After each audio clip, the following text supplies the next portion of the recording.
अस्सलाम वालेकुम जनाब। तो हम कर रहे हैं पेपर अपना पास पेपर का। और इस वक्त हमारे पास जो ईयर है वो है मई जून 2025, जिसमें हमारे पास कुछ क्वेश्चंस रिमेनिंग रह गए थे जो अब हम सॉल्व करने हैं। तो वो हम कंप्लीट कर रहे हैं। देन उसके बाद हम जाएंगे नेक्स्ट पास पेपर के ऊपर। तो हम इसमें से सवाल कर चुके थे क्लास में during the recording. That was till question number 8। Now we are just approaching towards the question number 9। तो क्वेश्चन नंबर 9 में हमसे ये कह रहा था equation of the curve is such that. और उसने हमें जो बताया है, उसने कहा है कि भाई जो इक्वेशन ऑफ द कर्व है ये डबल डेरिवेटिव हो गया आपके पास इसके बराबर है। It is given that the curve has a stationary point at -2 and 19। तो आपके कर्व का जो स्टेशनरी पॉइंट है वो है एग्जैक्टली -2 और 19 पे। ठीक है, तो now you have to solve that one. अच्छा, अब उसने सबसे पहले जो आपसे मांगा है वो आपने आपसे ये मांगा है कि भाई आप find an expression for d Y by D x निकाल दें। तो इसका मतलब एग्जैक्टली ये होगा सीधी आम फहम जबान के अंदर कि वो आपसे ये कह रहा है कि d Y by D x की एक्सप्रेशन को फिगर आउट करें। So it means that you have to integrate this function. तो जब आप इस फंक्शन को इंटीग्रेट करेंगे तो इंटीग्रेशन से होगा क्या, जस्ट अ सेकेंड। हाँ, तो जनाब इंटीग्रेशन से होगा क्या कि आप यहाँ पे इंटीग्रल अप्लाई करेंगे, और इंटीग्रल जब आप इस पर अप्लाई करेंगे d square y divided by D x square के ऊपर, और इस पर इंटीग्रेट अप्लाई करने से पहले 24 एक्स की पावर -3 यहाँ रहेगी। जब आप इसको इंटीग्रेट करेंगे तो that will become d Y by D x, और उसके साथ हो जाएगा आपके पास यहाँ पे -24 एक्स की power -3 plus 1 divided by -3 plus 1। ठीक है, and plus c. Further on ये हो जाएगा d Y by D x, और यहाँ पे आपके पास हो जाएगा -24 एक्स की पावर -2, और नीचे आ जाएगा -2 प्लस सी। माइनस चला जाएगा, 2 × 1 एंड 2 × 12 हो जाएगा। तो d Y by D x जो आपके पास एग्जैक्टली बनेगा वो बनेगा 12/x² प्लस सी।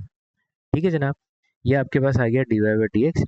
और अब इसके बाद फर्दर मोर वो आपसे ये कह रहा है कि आपके पास कुछ इन्फॉर्मेशन है जिसमें वो ये कहता है कि stationary point at -2 and 19। Stationary point का मतलब ये होता है बेटा कि d Y by D x जो है वो जीरो के बराबर है। ठीक है, तो जब d Y by D x zero के बराबर है तो एक्स की जगह पे आपने जो वैल्यू पुट करनी है दैट इज -2। ठीक है, -2 के ऊपर स्क्वायर आ जाएगा और प्लस का सी आ जाएगा। ऐसे कि आपको मालूम हो कि जब हमारे पास स्टेशनरी पॉइंट होता है तो हम एक्स की वैल्यू को फिगर आउट करते हैं, और स्टेशनरी पॉइंट जिस कोऑर्डिनेट पर होता है वो कोऑर्डिनेट एक्जैक्टली एक्स होता है। तो stationary point exactly d Y by D x zero के बराबर होता है। तो उसकी जगह मैंने यहाँ पर d Y by D x zero रख के एक्स की जगह पे -2 प्लेस कर दिया ताकि वो मेरी अजम्पशन को फुलफिल कर सके। अब जब मैं इसको सिंप्लीफाई करूंगा तो ये मेरे पास बनेगा 0 = 12/4 प्लस सी। ये हो जाएगा मेरे पास +8 प्लस 3 प्लस सी, और सी बन जाएगा मेरे पास -3। ठीक है, अब मेरे पास जो है एक्सप्रेशन आ गई है किसकी, d Y by D x की, जो कि बराबर है मेरे पास 12/x² -3 के। ठीक है, नेक्स्ट पार्ट में वो कह रहा है find the x coordinate of the other stationary point of the curve and determine the nature of this stationary point. अच्छा, अब हमें कह रहा है कि अगले स्टेशनरी पॉइंट को फिगर आउट करो और उसकी नेचर बताओ। तो ठीक है, अगला स्टेशनरी पॉइंट देख लेते हैं। हम d Y by D x की जगह एक्जैक्टली जीरो रख देंगे, और ये हो जाएगा मेरे पास 12/x² -3। तो ये +3 हो जाएगा, और ये हो जाएगा 12/x²। एक्स स्क्वायर की वैल्यू आएगी 12/3, और एक्स स्क्वायर बराबर हो जाएगा 4 के। तो एक्स की वैल्यू हो जाएगी +-2। ठीक है, अब मैंने जो मुझे स्टेशनरी पॉइंट मिला हुआ था दैट वाज -2, और जो एक और स्टेशनरी पॉइंट है दैट इज एग्जैक्टली +2। ठीक है, तो वो मेरे पास यहाँ पर जो आ रहा है वो आ रहा है +2। अब मैं क्या करूँगा कि मुझे ये फिगर आउट करना है कि अगर मेरे पास एक और स्टेशनरी पॉइंट है जो कि 2 है तो मुझे उसकी नेचर को फिगर आउट करना है। तो नेचर को फिगर आउट करने के लिए मैं सेकंड डेरिवेटिव का सहारा लूंगा। सेकंड डेरिवेटिव जो कि मेरे पास ऑलरेडी सवाल में गिवन था that was dx² that was exactly given to 24/x³ -24/x³। तो जब मैं इसमें x की जगह 2 पुट करूंगा तो -24/8 दैट इज इक्वल टू -3। ये हो जाएगा -3। -3 होने का मतलब ये हुआ कि इस वक्त ये लेस देन 0 है। तो this is my maximum point, ये मेरे पास एक मैक्सिमम पॉइंट होगा। जैसे कि आप लोग जानते हैं कि नेचर ऑफ रूट को जब आप आइडेंटिफाई करते हैं तो आपके पास लेस देन जीरो और ग्रेटर देन जीरो की कंडीशन होती है सेकंड डेरिवेटिव में अपना स्टेशनरी पॉइंट डालने के बाद। तो जब आप सेकंड डेरिवेटिव में अपना स्टेशनरी पॉइंट डाल रहे हैं तो उसके बाद अगर लेस देन जीरो या ग्रेटर देन जीरो आ रहा है तो उस कंडीशन पे you can easily figure out कि आपके पास मिनिमम है या फिर मैक्सिमम है। ठीक है। अच्छा अब वो ही मुझसे यही कह रहा है कि भाई find the equation of the curve, curve की इक्वेशन निकालनी है। तो मेरे पास already D Y by D x जो था वो फिगर आउट हो चुका था, और D Y by D x की जो वैल्यू थी मेरे पास वो थी 12/x² माइनस का 3। Now I have to integrate both of them. जब मैं उसे इंटीग्रेट करूंगा तो ये तो बन जाएगा y, और ये जो dx है ये दूसरी तरफ आके आ जाता है वैसे ही एग्जैक्टली जैसे पहले हुआ था। तो ये हो जाएगा आपके पास 12x⁻² plus 1 divided by -2 plus 1, और ये हो जाएगा माइनस का 3x एंड प्लस का c। तो y is equal to 12x⁻1 और नीचे आ रहा है -1 माइनस का 3x प्लस का c। तो y बन जाएगा आपके पास माइनस का 12/x माइनस का 3x प्लस का c। अब क्या होगा, अब अगले टाइम के अंदर यानी कि जब मैं ये फिगर आउट कर ही चुका हूँ कि मेरे पास एक स्टैंडर्ड इक्वेशन क्या है जिसमें मिसिंग वेरिएबल जो है वो मेरा c है, तो मैंने y की जगह पर अपनी वैल्यू को प्लेस किया। y जो है मेरा एग्जैक्टली आ रहा था 19 और x आ रहा था -2।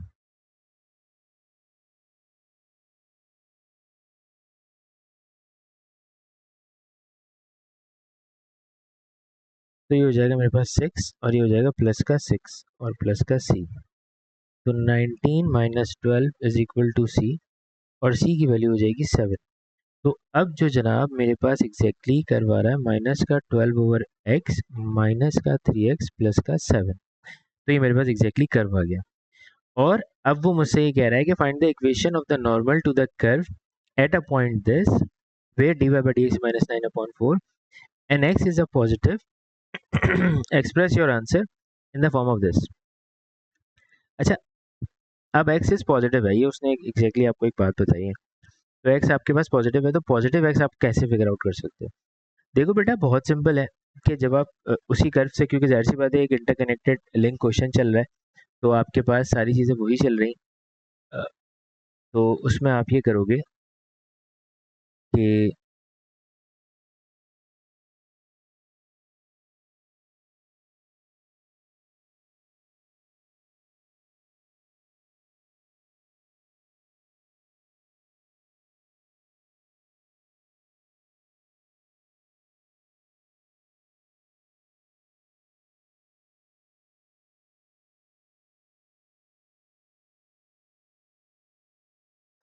ये इंटरकनेक्टेड लिंक क्वेश्चन है, तो इसका मतलब ये हुआ कि d Y by D x जो है उसकी जगह आप एग्जैक्टली क्या कर सकते हो,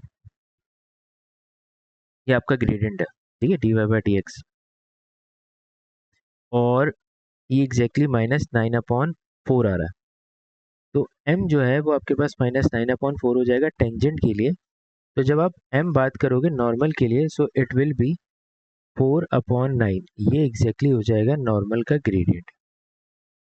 एक और बात उसने आपसे ये कही थी, उसने कहा था एक्स इज पॉजिटिव। जब एक्स पॉजिटिव है तो अब मुझे उसका वाई भी निकालना होगा, क्योंकि एक्स पॉजिटिव सिर्फ 2 था और वाई में के बारे में मैं कुछ नहीं जानता था।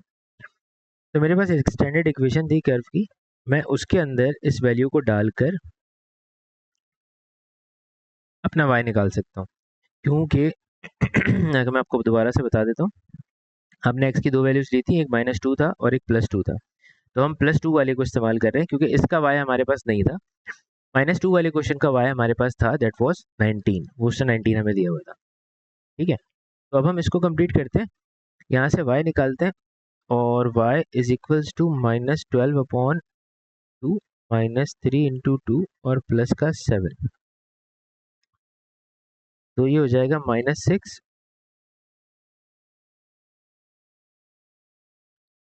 7 -12 प्लस 7 और -5।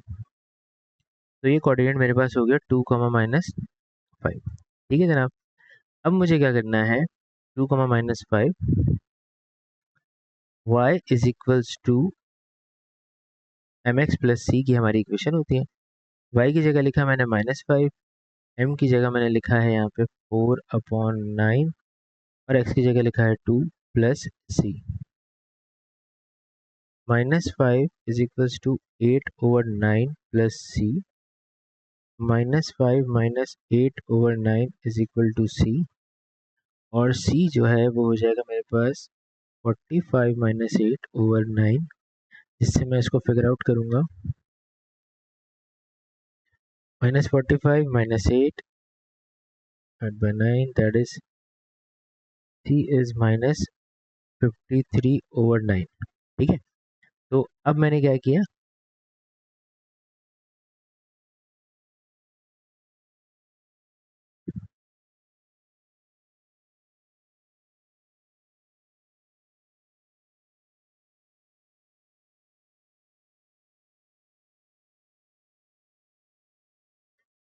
y इज इक्वल टू, अच्छा इस फॉर्म में देनी है इक्वेशन, ठीक है। y is equal to 4/9 x minus 53/9, ये हो जाएगा 9y is equals to 4x minus 53 और 4x minus 9y minus 53 is equal to 0। So that is my exactly equation that they were asking about। काफ़ी बड़ा सवाल था ये। इसमें हमारे पास देखा जाए तो 3, तो 5, 3 8, 4 12, 12 मार्क का कंप्लीट क्वेश्चन एक उसने दिया हुआ था। अच्छा, अगली चीज़ जो उसने हमसे पूछी वो क्या है, the first second and third term of an arithmetic progression are this this is respectively where K is a non zero value, K एक नॉन जीरो वैल्यू है।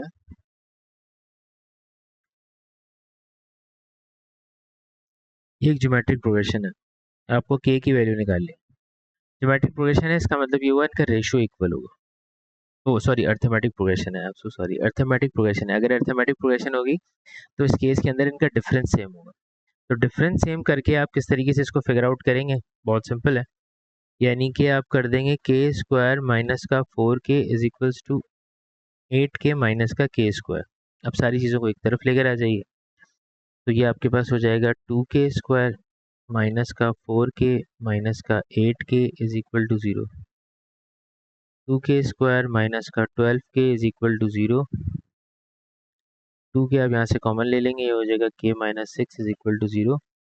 अब आपके पास ऑप्शन है क्या, either 2k is equal to 0 और k minus 6 equal to 0।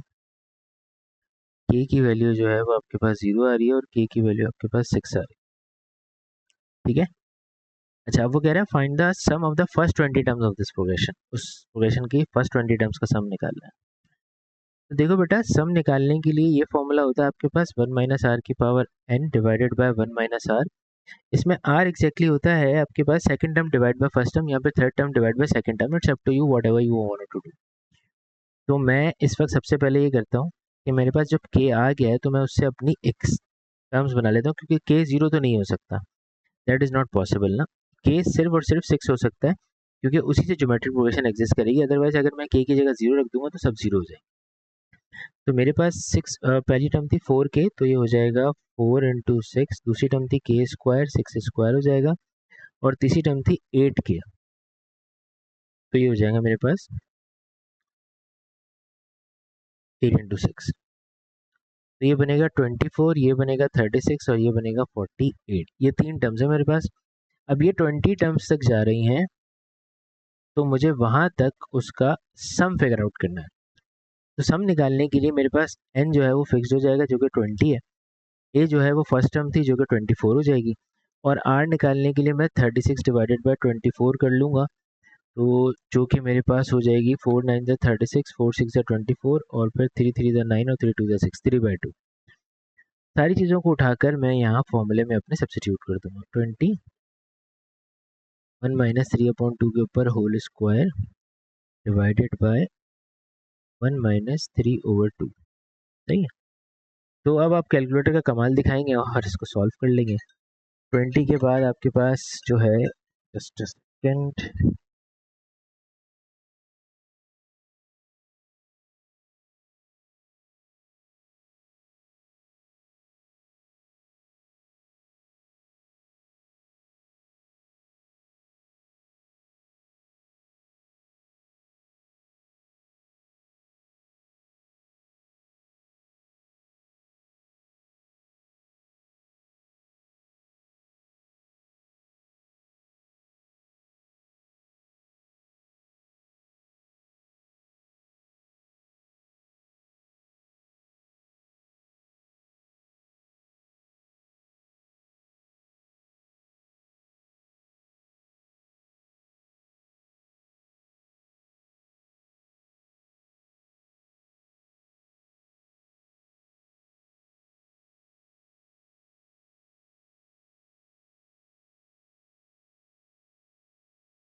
Sorry जनाब, मेरा mic mute हुआ हुआ था, एक कॉल आ गई थी। अच्छा, तो मैंने इसको सॉल्व किया। यहाँ से -1/2 और ये ऊपर आएगा तो -2/1 हो जाएगा। और उसके बाद फिर हमने इसको सिंप्लीफाई किया और फिर वैल्यू आई मेरे पास पॉजिटिव का 50। तो ये मेरे पास 20 टर्म्स का सम आ रहा है। अब नेक्स्ट पार्ट में वो कह रहा था fourth and the sixth term of the geometric progression है 36 and 6 respectively. The common ratio of the progression is 30 is positive. Find the sum to infinity of this progression in the form of this. अच्छा देखो यार, ये बात तो बिल्कुल fact है कि 48 अगर था और इसका तो ताल्लुक इस वाली प्रोग्रेशन का ताल्लुक इससे नहीं है। अब यहाँ पर जो क्वेश्चन है उसमें उसने बोला है कि आपके पास टर्म्स हैं डेफिनेटली, और उसके अंदर आपके पास 36 और 6 आ रहा है, जो कि आपके पास चौथी और छठी टर्म पे आ रहा है। तो फोर्थ टर्म यानी कि that is given to you, that is 36, और sixth term that is 6 exactly. The common ratio of the progression is positive, common ratio इसका पॉजिटिव है, ये बात उसने आपको बताई है। अब उसने कहा सम टू इन्फिनिटी निकाले। तो यार मेरे पास जनरल टर्म का जो फॉर्मूला है वो है T N is equals to A R की power n-1, T four is equals to A R की पावर 4-1। टी फोर क्यों लिखा मैंने, क्योंकि यहाँ पर पहले जो है मुझे चौथी टर्म दी हुई थी, तो मैं चौथी टर्म के रिस्पेक्ट से ही सवाल को सॉल्व कर रहा हूँ। अब अगला क्या होगा कि इसकी जगह पे 36 आ जाएगा, ए अननोन है, आर मुझे निकालना होगा, इस पे लगा हुआ है क्यू। ये एक्सप्रेशन मैंने ऐसी छोड़ दी। अब मैंने n की जगह पे लिखा 6, ए आर की पावर 6-1, टी 6 जो है वो हो गया 6, ए अननोन रह दिया, और आर मेरे पास हो गया एग्जैक्टली 5। सही। अब मैं एक काम करता हूँ कि 36/r³ इज इक्वल्स टू ए करता हूँ, और इसको उठाकर मैं इस इक्वेशन में पुट कर देता हूँ। ठीक है, तो मैंने 6 ए की जगह पे लिखा 36/r3, और r5 से मल्टीप्लाई हो रहा था, और 6/36 हो जाएगा, और r की पावर हो जाएगी एग्जैक्टली 2, क्योंकि डिवीजन हो जाएगा तो पावर सब्ट्रैक्ट हो जाएगी, एग्जैक्टली सेम थिंग। ठीक है। अच्छा, अब आर स्क्वायर जो है वो बराबर है 1/6 के, और अगर मैं रूट लूंगा तो प्लस माइनस 1/√6 आ जाएगा, और आर मेरा होगा पॉजिटिव 1/√6, क्योंकि मुझे एग्जामिनर ने क्वेश्चन में ये कहा था कि आर जो है वो इसका पॉजिटिव है, तो मैंने आर को फिगर आउट कर लिया, दैट इज पॉजिटिव। अब मुझे सम टू इन्फिनिटी पे जाना है, लेकिन उसके लिए मेरे पास फर्स्ट टर्म होनी चाहिए। तो फर्स्ट टर्म के लिए मैंने ये काम किया कि मेरे पास ये जो बराबर था इसके, मैंने लिखा 36 डिवाइडेड बाय 1/√6 के ऊपर लगा दिया मैंने क्यूब। सही। अब ए इज, अच्छा देखो, मैं इसमें कैलकुलेटर का इस्तेमाल नहीं कर सकता। उसकी वजह क्या है, क्योंकि उसने मुझे ये कह दिया कि इस फॉर्म में आंसर चाहिए, तो मैंने अगर कैलकुलेटर लगाया तो कैलकुलेटर इसका रूट खत्म कर देगा, वो तो मैं नहीं कर सकता। अब मुझे बड़े ही टेक्निकली तरीके से इसको सॉल्व करना होगा। 36 डिवाइडेड बाय 1 का क्यूब 1 होता है, और 6 की पावर हाफ होगी तो 6 की पावर 3/2 बन गई। सही। इसको ऊपर ले आते हैं। जब आप ऊपर लाएंगे तो 36 मल्टीप्लाई बाय 6/1, और इसकी पावर है 3/2। देखो 6 की पावर जो 3/2 है ना, इसका मतलब होता है 6 √6। ठीक है। कैसे तोड़ते हैं इसको, कि आपने पहले स्क्वायर रूट लगाया क्योंकि नीचे 1/2 था, और 6 3 दफ़ा लिख दिया क्योंकि ऊपर पावर 3 थी, तो एक पेयर रूट से बाहर आ जाएगा, तो इस तरह की टर्म बन जाएगी। तो अब ये क्या हुआ, 36 मल्टीप्लाई बाय 6 √6, विच मीन्स 216 √6। ये मेरे पास आ गई फर्स्ट टर्म। अब मुझे जाना है सम टू इन्फिनिटी पे। तो सम टू इन्फिनिटी जो है a/1 - r होगा, और a जो है वो होगा 2166, और 1 - r जो था बेटा मेरे पास वो था 1/√6। ठीक है। अच्छा, अब मैं इसका ले लेता हूँ एलसीएम। अच्छा, ये काम भी कर सकता हूँ कि अपना r जो है मेरे पास 1/√6 था, मैं उसको पहले ही चेंज कर लूँ, तो कुछ स्टेप से शायद मैं बच जाऊँ। √6 से मल्टीप्लाई और √6 से डिवाइड करके रेशनलाइज कर लेते हैं, और ऊपर √6 और नीचे 6 आ जाएगा। ठीक है। तो इसकी जगह √6/6 लिख देते हैं। अब सिंप्लीफाई करते हैं तो नीचे आएगा 6, 216 और नीचे आएगा आपके पास 6 माइनस √6 और ये हो जाएगा 216 multiply by 6 divided by 6 minus √6। ठीक है, मुझे रूट की फॉर्म में आंसर को अपने छोड़ना है।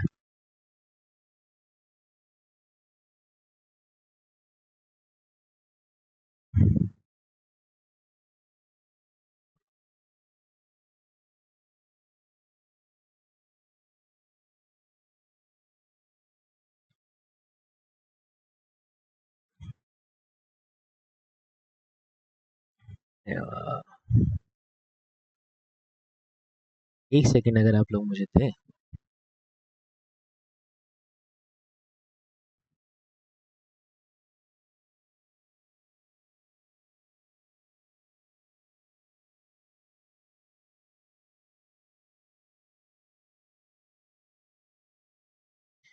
अच्छा, अब हमें इसके बाद अगले स्टेप में ये करना है कि हमें जो है एग्जैक्टली इसको सिंप्लीफाई करना है और सिंप्लीफाई करने के लिए हम एग्जैक्टली ये काम करेंगे।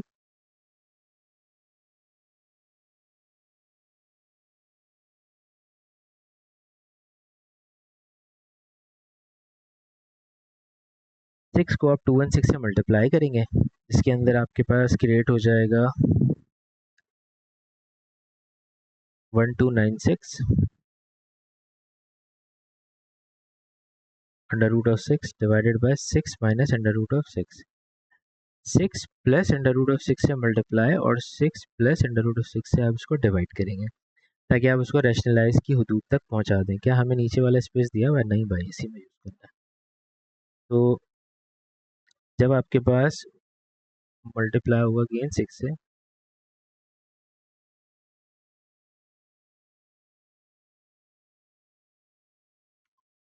और ये हो जाएगा मेरे पास 7776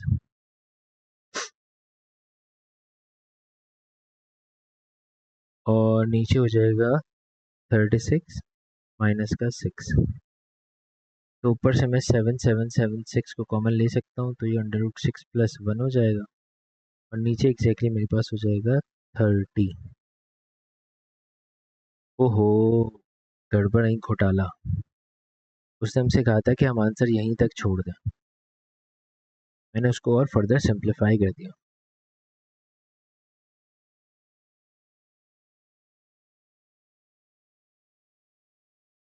हमने एक दो स्टेप ज़्यादा कर दिए, वो कौन कौन से मैं बता देता हूँ। ये गलती आपसे पेपर में भी हो सकती है क्योंकि जिस तरह से आदत होती है आपको रेशनलाइज करने की, डिनोमिनेटर को रूट में ना छोड़ने की, उससे ये प्रॉब्लम्स हो सकती हैं। मुझे भी यही प्रॉब्लम है जिसकी वजह से मैंने पूरा सवाल शुम शुम कर दिया। चलिए इसको सही कर लेते हैं। अब मेरे पास है ये 1/√6, बस इसी को इसका इतना ही रखना है और ये हो जाएगा 216 √6। नीचे √6 कॉमन है, वो आएगा एलसीएम 1/√6 और जब आप इसको ऊपर भेजेंगे तो ये सिर्फ इतना सा काम होगा कि एस इन्फिनिटी बराबर हो जाएगा 216 इंटू 6 के और ये हो जाएगा √6 - 1। तो 216 इंटू 6 करने से ये हो जाएगा बस 1296 डिवाइडेड बाई √6 - 1। डिनोमिनेटर में रूट रह रहा है जो उसने मांगा था।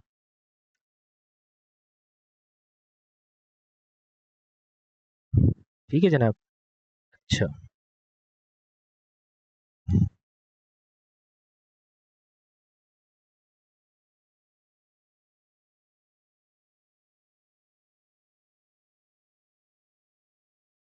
इस वाले सवाल में हमें करना है completing the square. Completing the square आप कैसे करेंगे वो हम आपको बता देते हैं। हमारे पुराने रूल्स जो हैं उसी के तहत हम कंप्लीटिंग द स्क्वायर करेंगे। जैसे कि ये लिखा हुआ है x² प्लस का 4x+2, तो पहले मैं x लिखूंगा, फिर करूंगा 4/2 का स्क्वायर।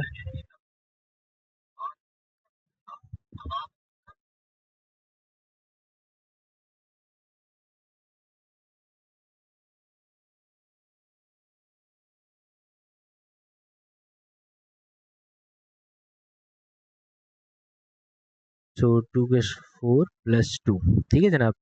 तो ये एक तरीका होता है जिससे हम कंप्लीटिंग द स्क्वायर को बहुत आसानी से रिजॉल्व कर लेते हैं। तो हम बिल्कुल वही करने जा रहे हैं कि कंप्लीटिंग द स्क्वायर को बहुत आसानी के साथ रिजॉल्व करने की कोशिश कर रहे हैं। और इस वक्त जब मैंने इसको डिवाइड बाय 2 किया तो जो टर्म मैं यहाँ लिखता हूँ उसी को मैं नेगेटिव में बाहर लिख देता हूँ हमेशा। x + 2 का स्क्वायर हो जाएगा, -4 + 2 का मतलब हो जाएगा 2। अब ये मेरे पास एग्जैक्टली टर्म आ जाएगी। और अब मैं ये कर सकता हूँ, जो उसने मुझे मांगा है a और b, अगर मैं आइडेंटिफाई करूँ तो a 2 है और b -2। अब यहाँ पे लिखा हुआ है the function f and g are defined as follows. f(x) आपको ये दिया हुआ है, g(x) आपको ये दिया हुआ है। तो अब आप ये करेंगे कि आपको अपनी एक्सप्रेशन फिगर आउट करनी है इनवर्स की। तो बेटा देखो, f(x) जो था वो था x² + 4x + 2, जिसको तुमने काफ़ी ज़्यादा हद तक रिजॉल्व करके क्या बना दिया था, x + 2 का होल स्क्वायर -2। सही। अब तुम इसी से इन्वर्स निकालोगे, क्योंकि इससे इन्वर्स निकालना थोड़ा सा मुश्किल हो जाएगा। सही है। यहाँ लिखा y, ये हो गया x + 2 पे स्क्वायर -2।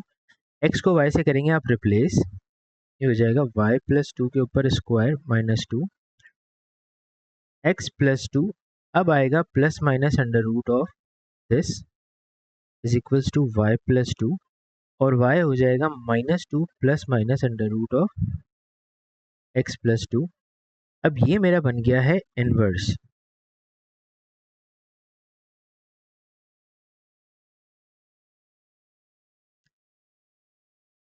ठीक है। अब मिसाल के तौर पे ये आपके पास एक्सप्रेशन आ रही, ठीक है। अब इस एक्सप्रेशन के साथ क्या करना है आपको, मैं आपको समझाता हूँ। देखिए, आपका डोमेन था ये वाला, सही है। अब इसमें दो साइंस हैं, प्लस और माइनस, इसमें से यकीनन कोई एक ही एग्जिस्ट कर रहा होगा, ठीक है ना। तो उसको आइडेंटिफाई करने के लिए मैं आपको समझाता हूँ। देखिए, जब आप x की जगह -2 डालते हैं, यानी कि फॉर एग्जांपल ये वाला x है, इसकी जगह आप -2 फंक्शन में पुट करते हैं तो y कितना आता है। -2 डालने पे, -2 अगर मैं यहाँ डालूँ तो ये हो जाएगा स्क्वायर +4 × -2 n + 2, तो ये हो जाएगा +4 -8 +2, और ये आंसर देगा आपको -2। ये 4 और 2 6 हो गया, 6 में से 8 गया तो -2।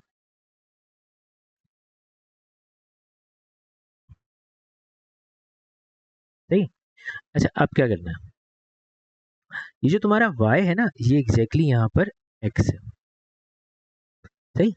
तो तुम्हें -2 यहाँ डालना है इस x की जगह पे, और तुम्हारी पूरी टर्म का आंसर जो है वो -2 आना चाहिए। सही है। अब वो कैसे आएगा ये सोचना। तो जब मैं -2 यहाँ डालूंगा तो ये हो जाएगा 0, और ये तो पूरा -2 बन जाएगा ऐसे ही। तो मसला हो गया, मतलब ये तो आइडेंटिफाई करने में मुश्किल हो गया कि प्लस यूज हुआ या माइनस यूज हुआ। तो इसीलिए एक टर्म और कैलकुलेट कर लेते हैं, क्योंकि उसने कहा था -2 से पीछे जाना है, तो -1 भी निकाल के देख लेते हैं, +2। तो ऐसा करने से मेरे पास होगा क्या, ये हो जाएगा 1 -4 +2, 2 + 1 3 -4 इज -1। यानी कि अब मैं -1 डालूं तो आंसर -1 आना चाहिए। तो डाल के देखते हैं। -1 जब हम डालेंगे, उप्स, -1 जब हम यहाँ पे डालेंगे, हमने -1 ही डाला था ना। हाँ। ओहो, -2 से छोटा, हाँ -2 छोटा -1 हो जाएगा। -1 डाला, -1 का स्क्वायर -1, और ये हमारे 4, 1 + 2 3 -4 गया, ठीक है। -1 डालें तो हमारे पास -1 आना चाहिए। तो अब अगर -2 plus minus under root of -1 डाला +2, तो 2, और प्लस माइनस ये आ गया मेरे पास 1। अब अगर मैं -2 -1 सॉल्व करूं तो -3 बनेगा, और -2 + 1 सॉल्व करूं तो फिर -1 बनेगा।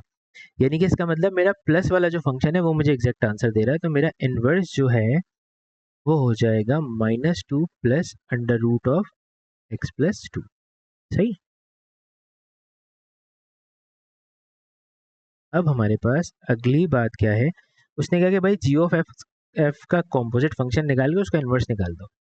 तो कॉम्पोजिट फंक्शन कैसे निकलेगा भाई, ये एक फंक्शन है और ये एक फंक्शन है, तो एफ ऑफ एक्स को जो हमने कर दिया था वो था एक्स प्लस टू पे स्क्वायर और माइनस का था वो टू, और जी ऑफ एक्स जो उसने मुझे दिया था वो था माइनस एक्स माइनस फोर।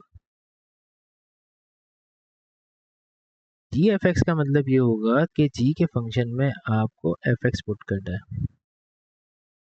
तो जी के फंक्शन में जब आप एफ एक्स रखेंगे तो इसकी जगह पर भी एफ एक्स आ जाएगा और माइनस फोर हो जाएगा, और एफ एक्स अपनी ज़ात में खुद किसी चीज़ के बराबर था, minus plus two minus four,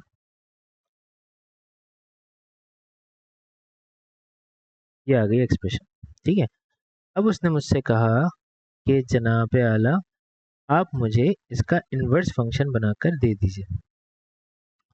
तुमने कहा भाई ठीक है, इन्वर्स आपको दे देते हैं बना के। तो उसके लिए हमने यहाँ रखा y माइनस और ये लिखा x प्लस टू पे स्क्वायर माइनस टू, फिर x is equals to minus y plus two पे लगाया स्क्वायर और माइनस टू, और अब किया x plus two is equal to minus y plus two का होल स्क्वायर। अब माइनस यहाँ से हटाना पड़ेगा क्योंकि रूट ऐसे माइनस पे नहीं हो सकता, तो ये हो जाएगा two minus X is equals to Y plus two पे स्क्वायर, और अब रूट लूंगा तो plus minus under root of two minus X हो जाएगा, और ये है वाई प्लस टू। तो वाई हो जाएगा मेरे पास minus two plus minus under root of two minus X. ये मेरे पास आ गई एक्सप्रेशन इसके इन्वर्स की। क्योंकि इसका डोमेन नहीं था तो मैंने उसको मजीद प्लस और माइनस पे रिजॉल्व करके चेक नहीं किया और उसको उसी हद तक छोड़ दिया। So that was our paper of May June 2025, जो कि 3 सेशंस के अंदर अब हमने मुकम्मल कर लिया हर क्वेश्चन को समझा के स्टूडेंट्स को। और अब हम अगला पेपर सॉल्व करेंगे जो कि अक्टूबर नवंबर का होगा, मई जून अक्टूबर नवंबर 2025। ठीक है, तो तब तक के लिए अपना बहुत सारा ख्याल रखिएगा, मुझे अपनी बहुत सारी दुआओं में याद रखिएगा और मेरी लिए दुआ कीजिए। Thank you so much.